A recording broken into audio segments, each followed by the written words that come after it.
So, hello po sa inyong lahat. Gagawa po tayo ng pancake dahil request niya po. Ayan. May nagbigay po kasi sa school nila ng feeding. Ewan ko kung ilang beses sila mabigyan ng feeding sa school nila. So, dali-dali siyang umuwi kanina sa school. Kasi nga daw, magluluto daw ako ng pancake. Ayan. Siya na yung unang gumawa. Ayan. Hindi pa nabubuksan kanina. Dali-dali na siyang buksan. Baba mo Siya yung na kasi bumili tagatak.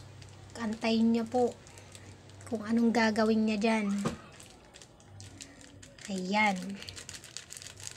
Magaling na siya mangialam. Pancake? Gusto na niyang magpaturo sa lahat ng bagay. Kaya ayan po, hinahayaan ko lang muna siya. Siyempre, ginagabayan ko din po siya. Wait lang, kunin ko lang Ayan. Wala naman pong masama kung tumulong siya. Basta ang mahalaga po ay nakabantay po siya. Nakabantay po tayo sa kanila. Lagyan mo na ng ito. Ayan, may itlog. Lalagyan na natin ng itlog. Siya rin daw yung magbibitak ng itlog. Ayan, bibiakin daw yung itlog. Tama na. Ayan po. Yan. Ang galing niya, di ba? Oh, magugas daw. Nagugas siya ng kamay kasi nalagyan ng itlog yung kamay niya. Yes po, ma'am. Sorry po, ha. Ayan, tagahalo. Siya pa rin yung tagahalo. Wait lang. Ayaw niyang pakialaman. Huwag mo lagay lahat. Paglagay ng tubig, siya pa rin.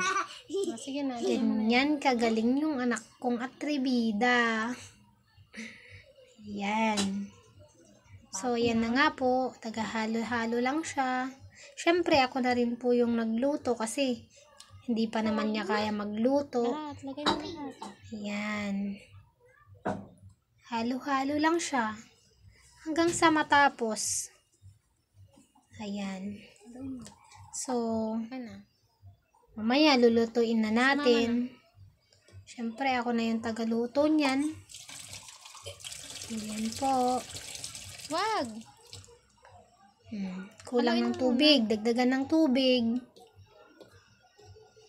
Ayan. Ayaw na kasing pakialaman. So, ayan na nga po. Lulutuin na natin.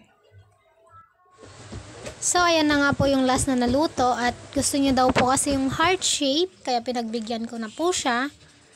So, maraming salamat po sa mga nanood. God bless you all.